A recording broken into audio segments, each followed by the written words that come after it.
Welcome back sa ating YouTube channel mga ka-onliners. Panibagong araw, panibagong video, panibagong tutorial na naman ang ating ihahatid sa inyo. Bago tayo mag-proceed sa panibagong topic natin mga ka-onliners, just in case na may mga katanungan kayo, feel free kayo na mag-message sa ating official Facebook account, Queenie Claire. Ito po yung itsura, ito po yung profile niya mga ka-onliners. So bago tayo mag-proceed, mag-intro muna tayo.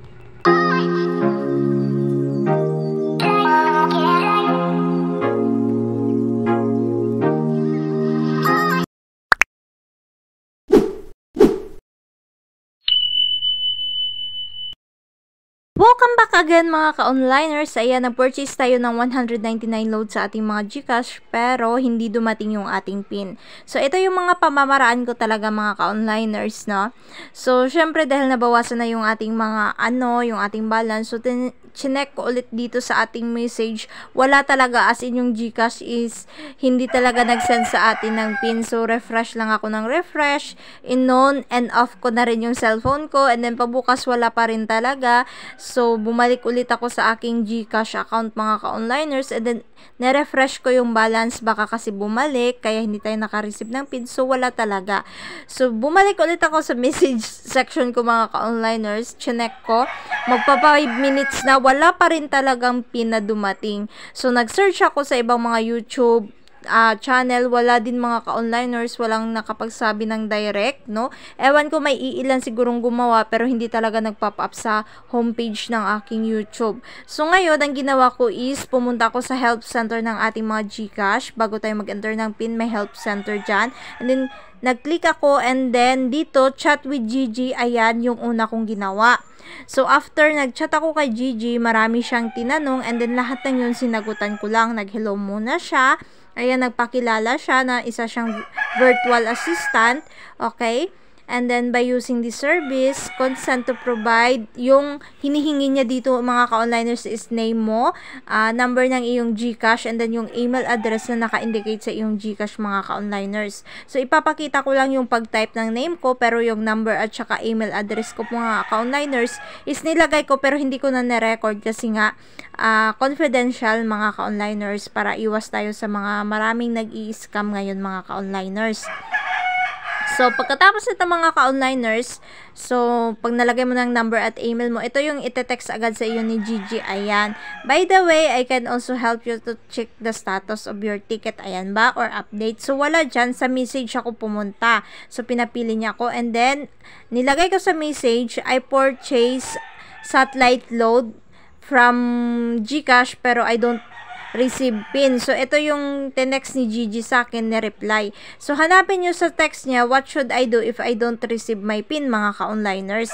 So, yan, i-click nyo yung open article. Okay? Pag nag-chat tayo kay Gigi, automatic magbibigay siya agad ng mga choices nyo. So, hanapin nyo lang sa choices, itong what should I do if I don't receive PIN. So, may step 1, step 2, step 3 siya, mga ka-onliners. So, ginawa ko na rin yung Step 1, chinek ko yung network signal ko. Okay naman siya. Yung step 2 sa SMS ko, wala talagang confirmation. And then, nakalagay yan note na dapat 5 minutes. So, nag-antay din ako ng 5 minutes, wala pa rin. And then, sa step 3, transaction history. So, tiningnan ko sa transaction history, andun din, nakatransact din. So, ibig sabihin, okay naman lahat. Wala namang pagkakamali. Even the number na nilagay ko. So, nakalagay dyan, tip sa ilalim to know more on how to check your transaction history. So, ayan, pag wala kayong copy, ako kasi may screenshot ako bawat transaction. Pag hindi talaga, magsasubmit tayo talaga ng ticket. So, ngayon mga ka-onliners, ang ginawa ko is, nag-submit na lang talaga ako ng ticket. And then, sa pagsasubmit ng ticket, magpapakita din si Gigi sa inyo, katulad itong ini-scroll ko. Yan, sundan nyo lang yung step by step niya. So, ngayon, punta tayo sa submit a ticket dito, mga ka-onliners. So, sa una, your email address, register GCash name, and then yung mobile number ng GCash ninyo, mga ka-onliners. Ayan, so hindi ko na ipapakita kasi nga mga ka-online syempre, confidential, no? Pero kailangan yung i-fulfill lahat yan. Pag nakalagay na kayo ng email, name ng inyong mga GCash, and then yung number ng inyong mga GCash, mga ka-onliners, pumunta kayo dito sa ilalim sa concern category, tapos hanapin nyo si load. I-click nyo si load. After that, ito yung lalabas, I did not receive my e-pin. I-click nyo rin ulit yan. I did not receive my e-pin. So, tapos nyan, payment method, GCash wallet. And then sa ilalim, kindly provide the details that will help us assist you with your concern. So, syempre, ang ilalagay nyo is kung today I purchase load 199 of satellite, but I don't receive any PIN.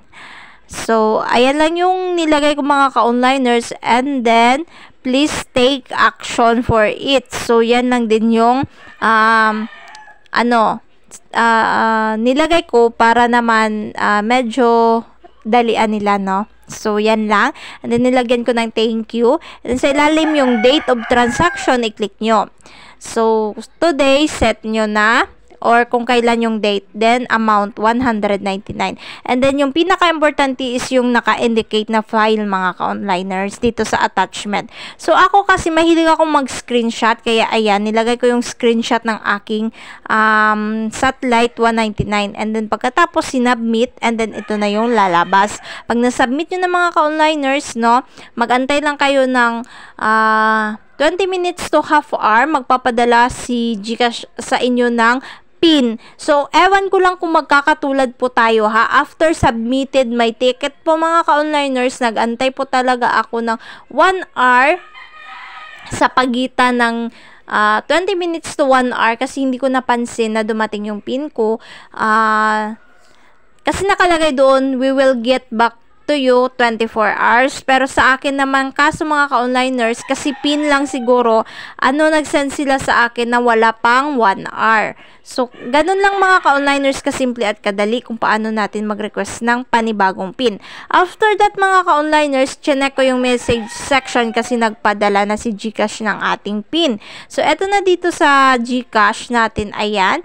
Thank you for purchasing satellite load 199 from GCash. Your PIN is, ayan. So, pwede na nating i-register ito. Ika-copy-paste lang natin sa ating clipboard, mga ka-onliners, yung ating mga PIN para makapag-register na tayo sa mga sa channel ng ating mga satellite. So, ganun din ang gagawin nyo pag Signal, GPinoy, at saka GSAT, mga ka-onliners, no? Pag hindi kayo nakapag-receive ng PIN, punta lang kayo sa help center, then i-check nyo si Gigi, you know, then pagkatapos, ilagay nyo lang yung mga concern nyo. Maraming salamat sa inyong panonood.